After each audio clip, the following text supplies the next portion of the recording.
Sorry na guys, si Mrs. guys nagluluto guys ng bagoong. Yung bagoong na delicious siya guys. So ngayon igigisa niya guys sa may bawang at loya. Siyempre, pag si Mrs. guys ang magluto, siyempre masarap yan. Kasing sarap niya. Charot! Diba? O, kita nyo naman guys, gumigisa na siya guys.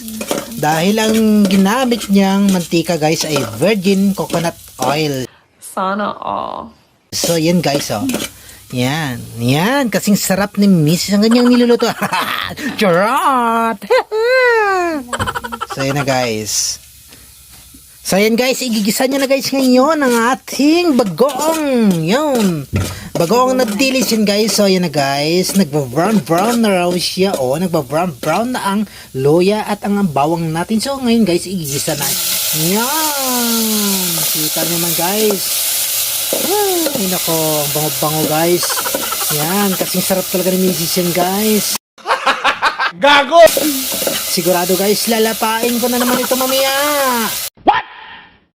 Yung kanin, ang lalapain ko, hindi ikaw. So yan guys, si Mrs. Kita niyo naman. Yan.